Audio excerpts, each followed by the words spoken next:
Hi, and welcome to another episode of The New Frontier. Today we are joined by Marculescu, probably pronounced that wrong, apologies, No, it's okay. who is a Romanian entrepreneur and the CEO of IntelliRank. With expertise in digital marketing, e-commerce, Amazon selling, Marcel has helped thousands of Amazon sellers achieve successful product launches, improving rankings, and increasing their brand awareness. He is also the organizer of Amazing Days, the best Amazon seller event in the Balkans, which yours truly is going to be speaking at. And we have an exclusive discount code, which is max10 for 10% off. So go and grab those if you're listening and you want to join us in Sofia in person. But Marcel, welcome. How are you? Hey, Max. Thank you. Very good. Happy to be here. Thank you for having me and for that great introduction. No worries. Yeah. I just before we get going, I'm curious. I named the episode Intelligent Ranking. Is that the name IntelliRank? Is that where you got the name of your agency from? That's exactly. Actually, that's our tagline, Intelligent Ranking Solutions. So you got that very. We haven't talked, people, so we haven't talked with Max to put it like that. I guess it's how things got organized. So very nicely done, Max. There. Yeah. Well, I'm a big fan of alliteration. So when I saw you from IntelliRank, I thought we'll call it Intelligent Ranking because it sounds nice. So it's a good name. Good branding, I'd say. So yeah, if people get to understand what we are about, that's good. Yeah. I mean, we called e-content because it's e-commerce content. So that was the origin behind the name. I slightly regret it now. Tents. No, you're not constructing any exactly. Tents. I actually slightly regret it now. And it's funny thing you say about the tent because one of our early customers actually sold tents, and we used to have like on the front page of the website lifestyle images of the tent that you would generate on e-content that this customer was doing. And I think that was very, very confusing because then people would put like a capital T and call us like ecom tent. Yeah.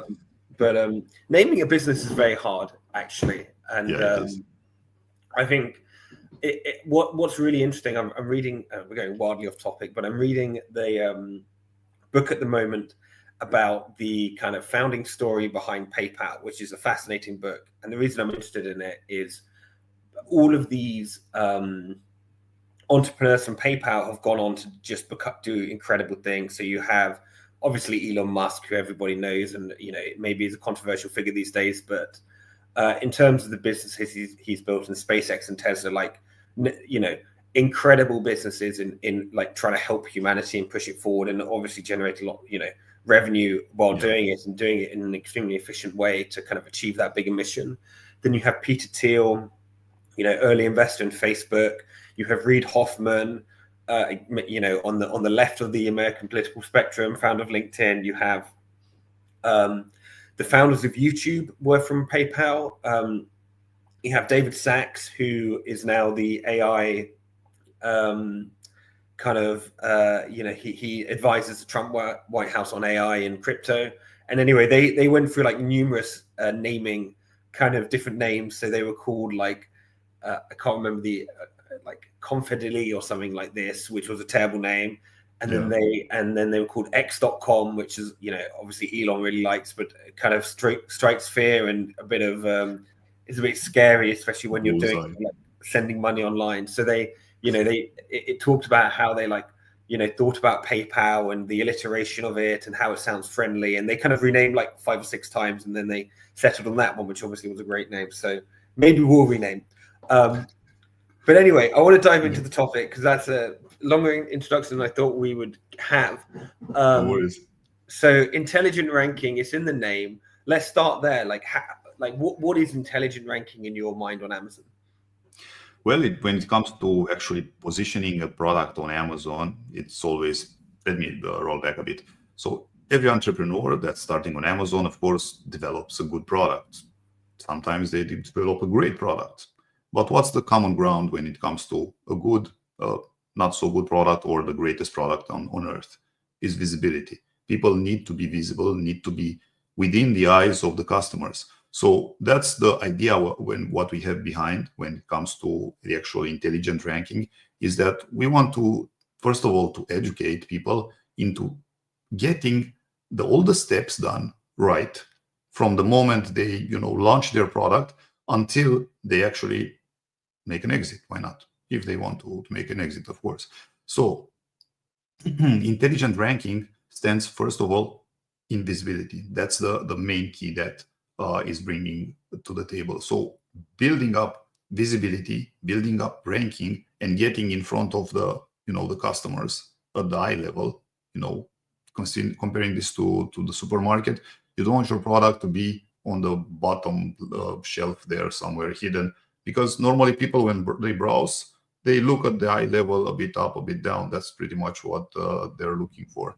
With Amazon, you want to be ranked. You want to be at top of the best keywords, currently keywords that are the best ones out there for your product and most relevant one.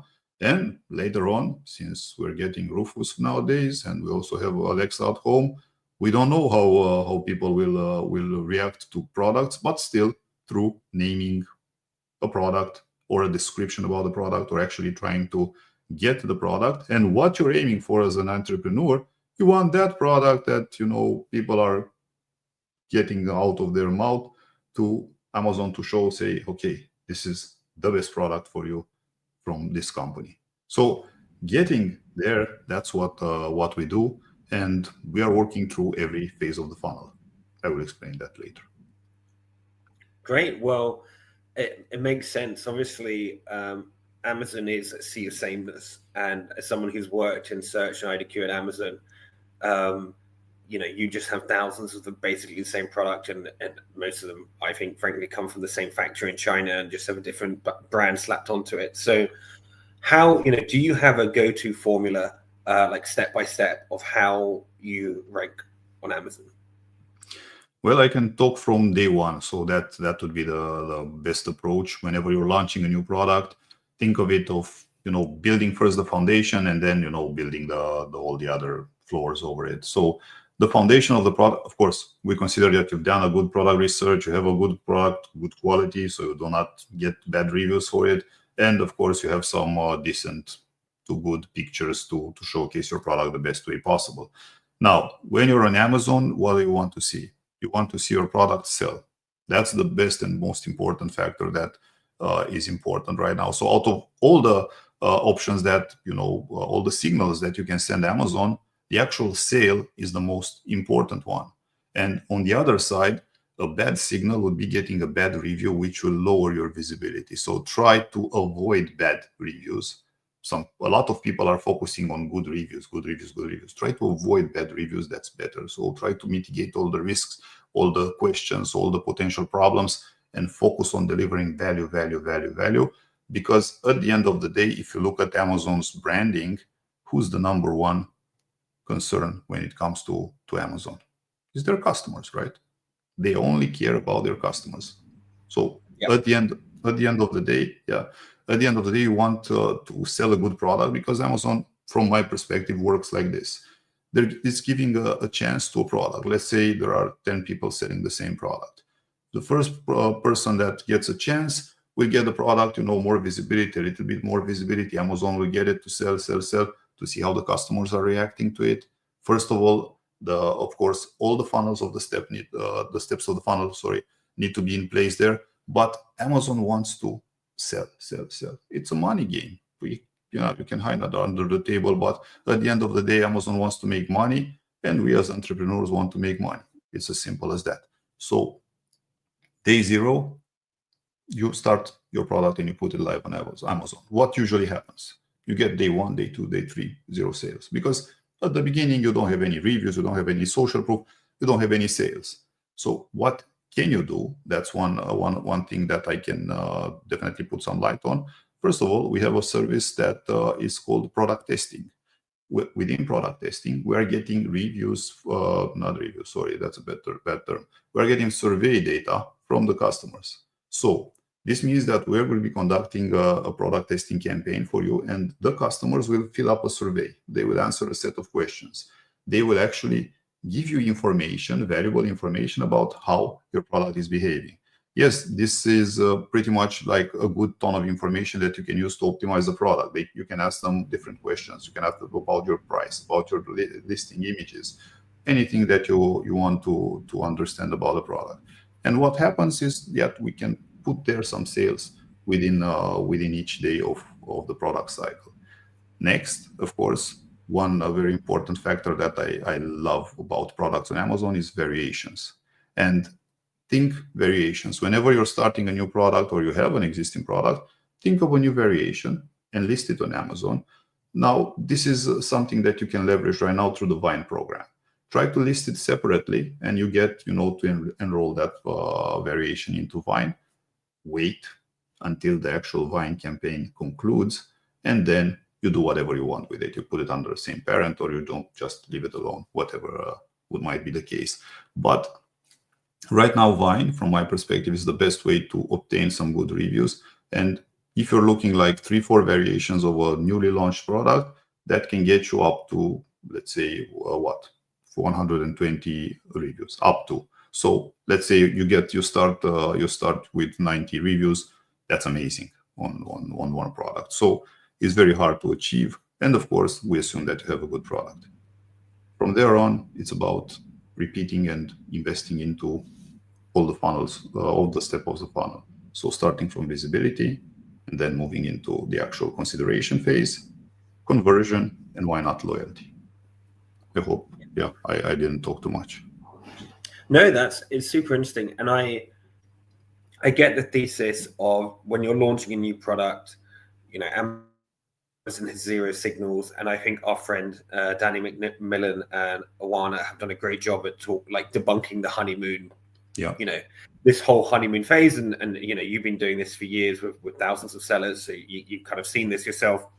You need to get that reviews and external traffic, onto the product for a new product. So that makes sense, and it's kind of, like you're focusing on what Amazon wants, as you say. They want reviews and the external traffic that that you help sellers provide. Let's say you've got not a new product now, but let's say you've been selling a product for 6 months, a year.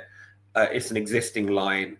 How do you help customers bump those up their rankings? Is that something? How would you approach that?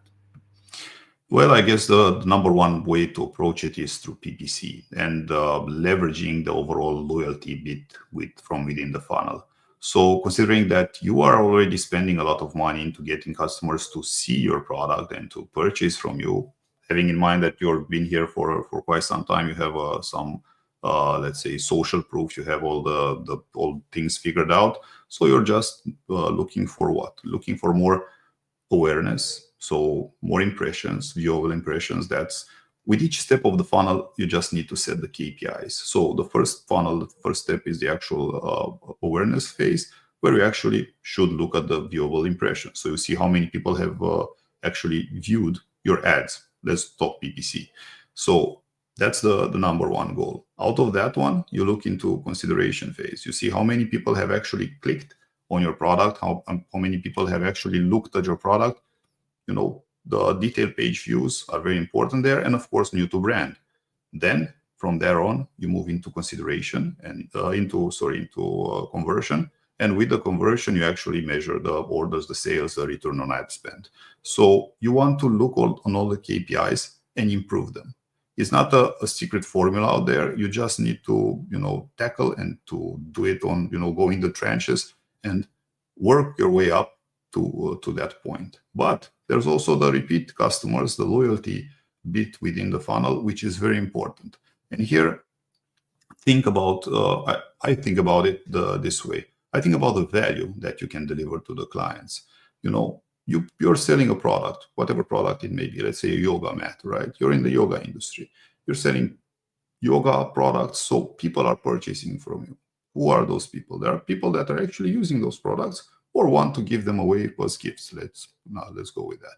So what do you do with the loyalty phase? You try to give them even more value. As soon as they receive the product, of course, you can use that insert part and get them outside of Amazon and provide them with even more value. Give them instructions on how to use them. Give them warranty. Give them something without breaching Amazon's TOS, so you can reach out to them. And then from that moment on, what do? You give them even more value.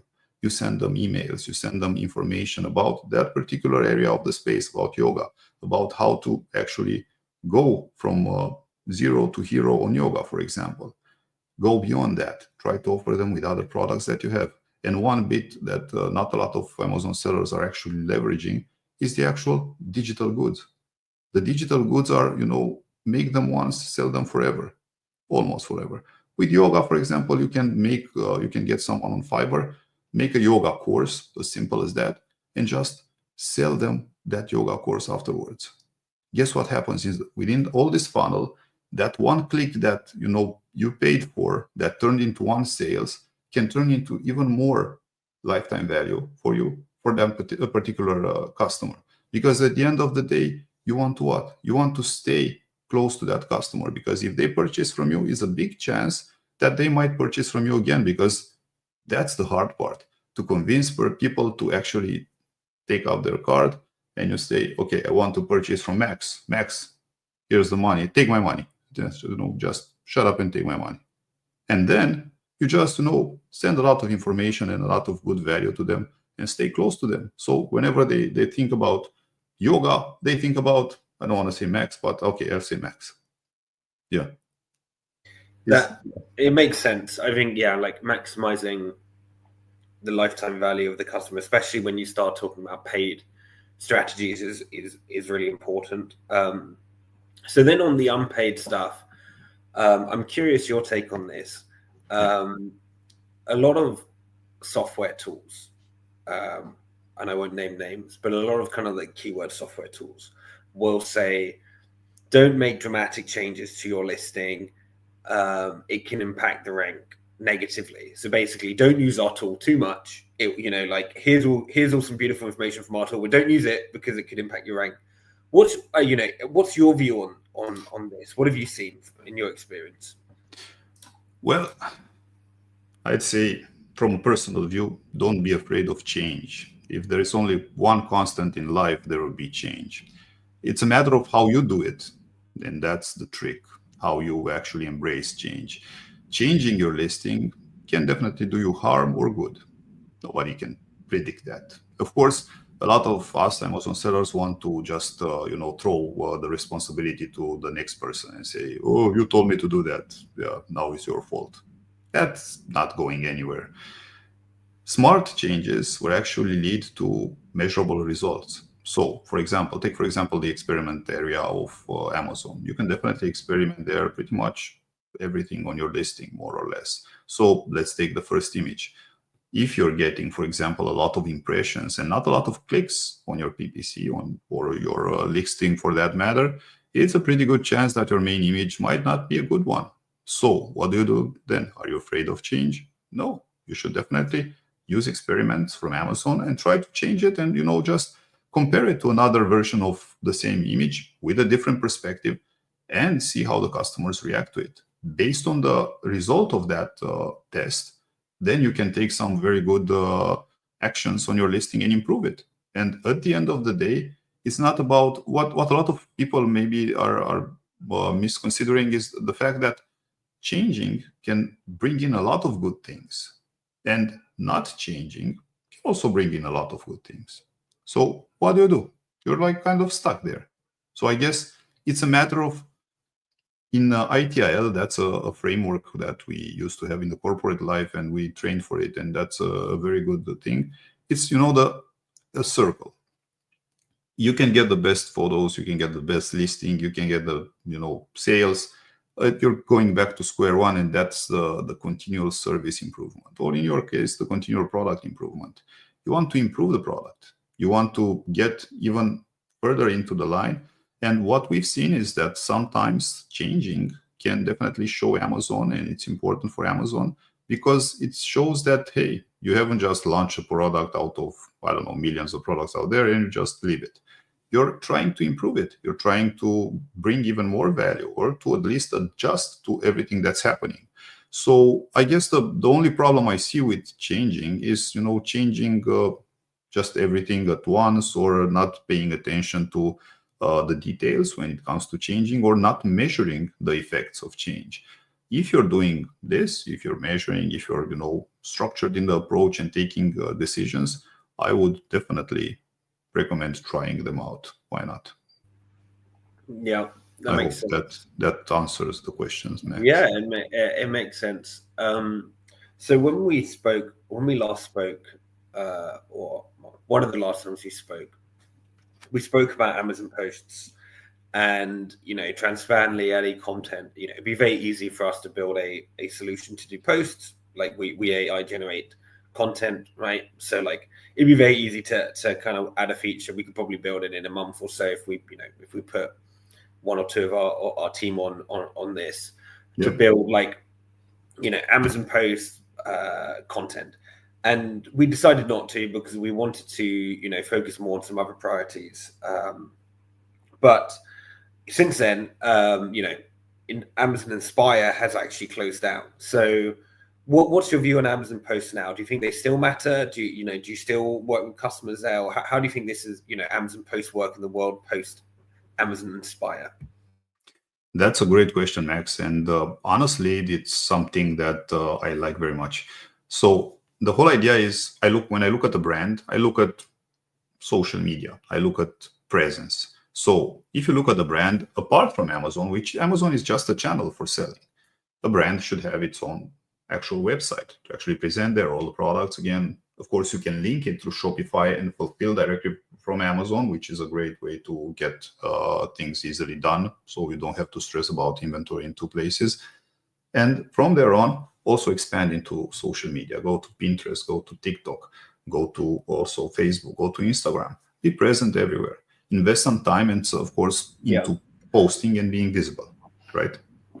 So yeah, I mean, I think saying external traffic from from Pinterest, like obviously that matters, and we know as a fact that Amazon takes those, it likes you driving traffic to Amazon. Obviously, they want traffic driven to Amazon, and they actively reward sellers who do that. A, because it's social proof on the product, and B, like you might not buy that product, but you might that shopper might buy something else on Amazon if you've landed them on Amazon. So they want you to drive traffic to Amazon. I'm 100% aligned that yes, like doing stuff on Pinterest, and one of our investors are from Pinterest, and again we've got like a million priorities we could be doing. One of them is like let's like generate some content that goes on Pinterest and for products and send it to Amazon. It would definitely be something's on the roadmap far down the list. But specifically Amazon posts, because there was a period where, and I did a bit of research on this on my good friend Perplexity DeepSeek, and I found a bunch of blogs from 2024 saying, oh look at these stats done on posts, and it's helping to improve visibility and sales. But now they've closed down Inspire. I know this is something you were looking at, like specifically, is there any point? Can you even do Amazon posts? Is there any point in doing it? Should people be still thinking about it? Well, I was getting there. It's about visibility. And I was making no worries. Yeah.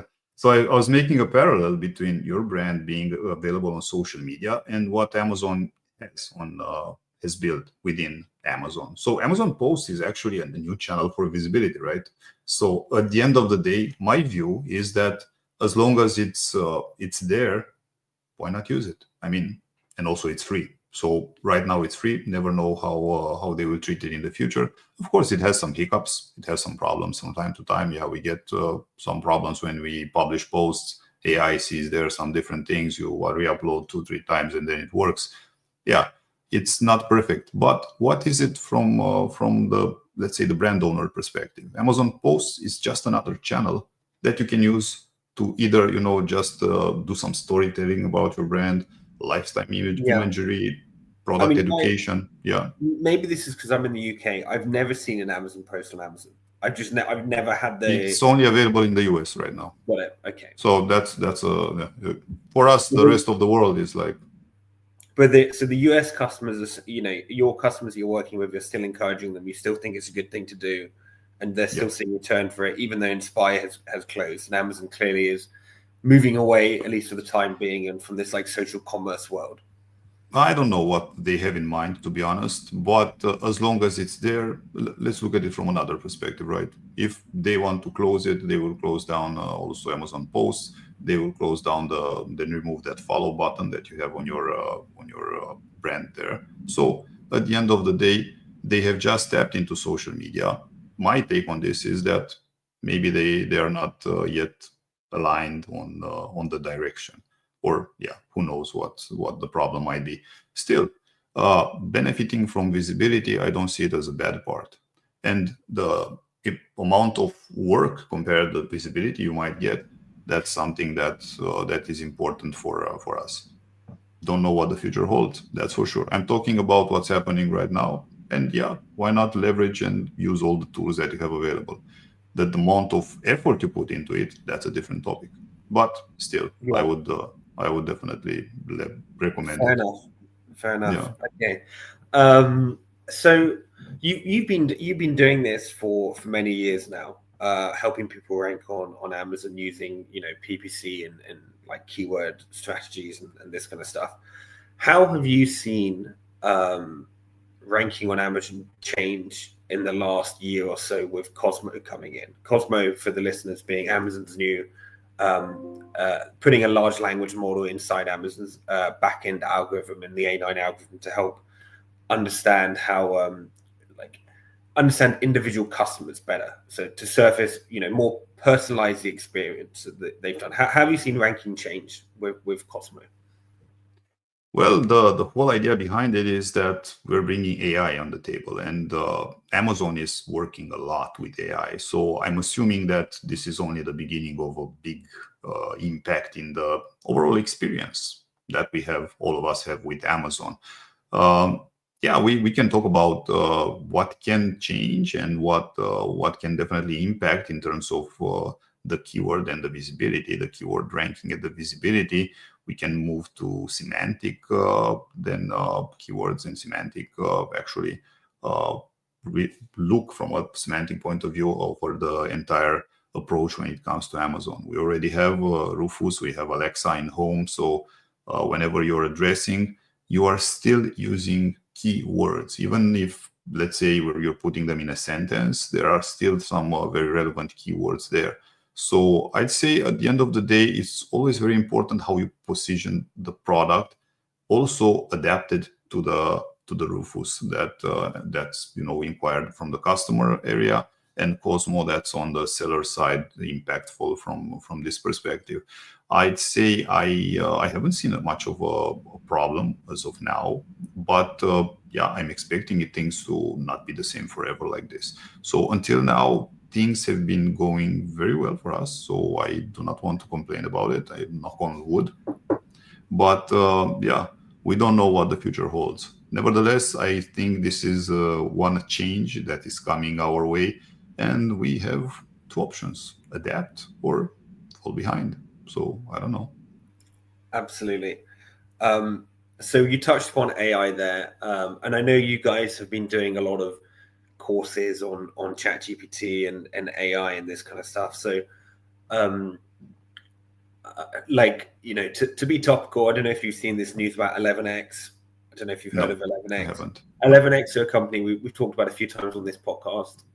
They are kind of like an AI agent outbound company. They're in the news this week because they had got some fake logos on their landing page, and they'd been counting ARR creatively, let's say. So they're kind of creatively talking about how much revenue they're generating. So, I mean, I don't want to comment on that specific company. I have friends who work there. But more generally, I think it goes to the point of everyone knows AI is going to be useful, but how useful is it now? And obviously I'm biased, and our customers are getting used now, but from your view, how is AI useful today? What do you encourage your customers to do with AI, if they're in the e-commerce space? Well, Max, that's a great question, and you know best that AI is actually the best thing that ever happened in decades, if you ask me. So yeah, coming from step one of well, let's say, of the entrepreneurial journey, when you actually have to build up and brainstorm. We were talking about brand naming at the beginning of this podcast. So with AI, everything is becoming even more simpler. I feel that we're stepping into an era that things are becoming so simple that you just need to have the correct approach and the correct perspectives, or at least ask for the perspectives on how to do that. In my life, I'm using AI on a daily basis. So ChatGPT is my best friend everywhere. I can do it from all over the world, definitely. So that's not a constraint. But I look at ChatGPT as the evolution, and also the trap for some people. Because first of all, a lot of people are scared about ChatGPT and about AI. They consider still the humans to be above everyone. And but I don't see ChatGPT as a problem. I only see it as a tool to help within the business and the tasks and everyday life, if you will. So when it comes to myself, for example, whenever we're talking about sometimes writing emails, or sometimes doing some deep research, and sometimes developing a new brand, it's very, very easy nowadays with the right prompts and the right perspective, and knowing how to pick ChatGPT's brain, just to get the right responses very fast, and to find a solution that it might have taken you a lot of money. I don't want to mention time, but a lot of money to actually build up on it. Take, for example, the taglines, and since we're talking about branding, a tagline like Nike, for example, that spend a lot of money on their tagline, just do it. That costs a lot of money to get someone to think about it and then present it and put it in the right light, right? So we're talking probably tens of thousands of dollars, probably hundreds of thousands of dollars. And you can do that now with ChatGPT in no time. You can get a lot of ideas. You can get a lot of, it's as simple as that. I don't see, and I always say, the sales actually who scale profitably are the ones who actually delegate the right tasks to automations, and let AI handle the data heavy lifting.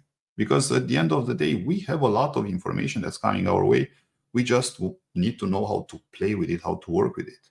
And ChatGPT is just put out there for me. Again, I'm talking from my perspective, is there to help Max with the content. What they're doing is amazing. So imagine, getting a graphic designer just to build up all those ideas and put together all those images that you can, by the way, use with Amazon posts. Since we discussed this, you can definitely reuse them later on. It's as simple as that. And it's just one click of a button away. You don't have to hire a team of professionals for that. You just need a, subscription with Max, whatever they're charging, then you're done. It's, things are becoming, and imagine, Max, you remember the days when AI was, building up images with, 6-7 fingers, and, very, very, at the beginning, let's say, of this era.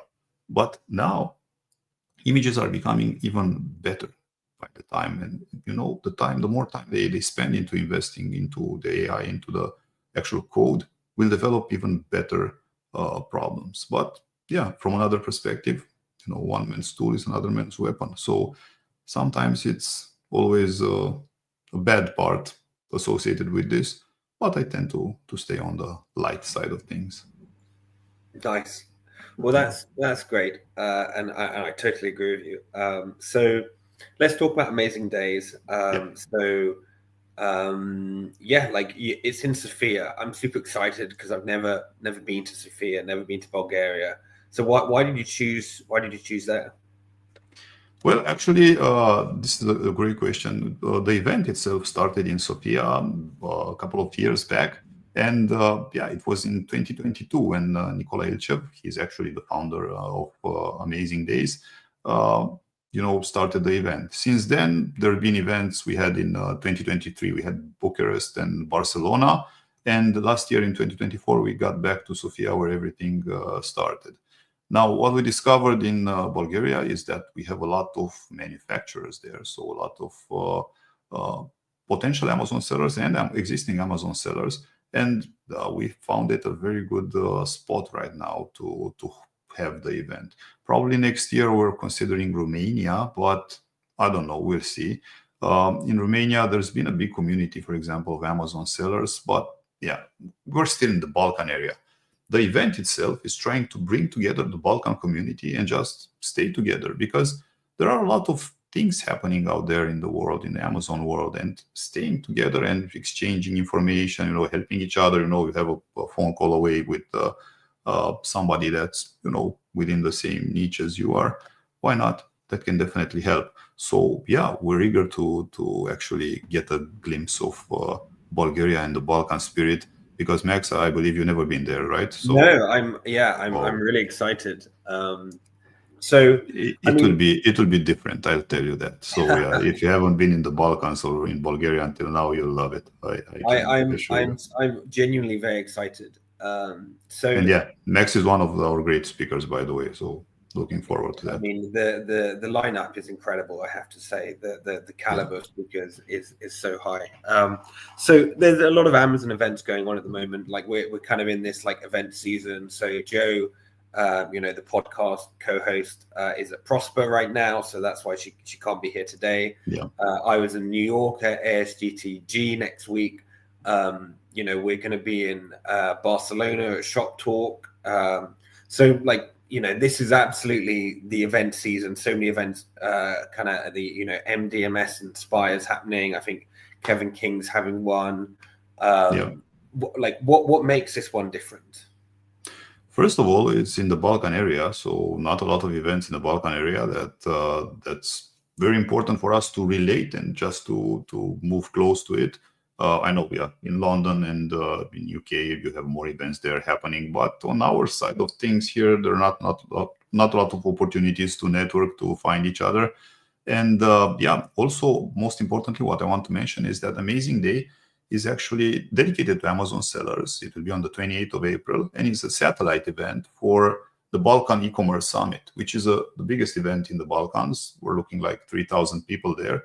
It will be right after Amazing Day, so 29th and 30th of April. So for anyone that's traveling to Bulgaria, they can definitely get the most out of it, out of Amazing Days and also the Balkan e-commerce summit, because they're one after another. And also purchasing a ticket with Amazing Days will get you entrance to the Balkan e-commerce summit. That's another bonus we have for our attendees, because we are trying to get people from the Amazon world to also tap into e-commerce and get some ideas, or at least, just get more networking connections within that area, because you never know what happens. So, yeah. That's amazing. And my last question for you now is, what is kind of the one most actionable insight you've had from these various events you've hosted in Amazing Days? Like, what's one big takeaway that's really impacted your business? Well, I'd say the number one takeaway is the networking part, like I mentioned. So I enjoy very much participating, and I do participate in a lot of events. I'm missing Prosper this year, but yeah, I will catch up next year, that's for sure. The number one thing I find with events is the networking and getting to know people like you, Max, and everyone else for that matter, to know them live.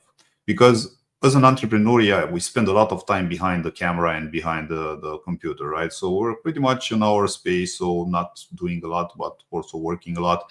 So networking and finding good people in the industry and finding good connections is, what takes us even further away. I believe, like alone, yes, you can definitely accomplish a lot. You can stay within your zone. You can definitely go a mile. But if you want to go far, you have to go, with the right people around you. So you have to know the right people. Mindset, and the mindset of the entrepreneur is reflected in the mindset of the business. How the entrepreneur evolves, so is the business. So going to events like this will definitely expand your mindset and expand your view on things. You never know who you meet. You never know who will make a big impact on your life. If you're staying in your space, high chances of not meeting anyone important to help you out. But, just going around and spending time with incredible people like Max, for example. So, yeah, I'm just, pointing fingers at Max because he's here with us. So he's a great guy. But, yeah, looking forward to spending some time together. Here we go. Yeah. Yeah, I'm super excited to be there. So the audience can use the discount max10 to get 10% off their tickets. We will of course link that in the notes below, so check it out.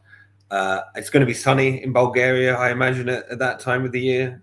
Yeah, we're counting on that. We're But about 30 days away, aren't we? We're a month away now, so we're getting close. So it's going to be beautiful weather. I've had a look on Google Maps. I mean, the city looks stunning, and I'm very excited to visit, because I always love kind of traveling to new places in the world. So yeah. Also, the night is beautiful there. We have good parties in the Balkan area. So yeah, just as a disclosure. So the night, looking forward to then having a few beers in Bulgaria. Yeah.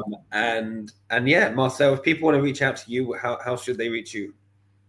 Our website is intellirank.info, so reach out to us via email whenever you want, office@intellirank.info. The team is more than happy to help. My email is marcel@intellirank.info if you want to reach out to me. And for those interested in learning more about Amazing Days, go to amzdays.com. So that's amzdays.com. Just to get more information and yeah, see the lineup there, including Max, and bringing up a very, very powerful subject in the arena. So I'm looking forward to that. And yeah, thank you, Max, for having me. And yeah, of course, we'll look forward to seeing you again in person next month. Yeah, looking forward to it.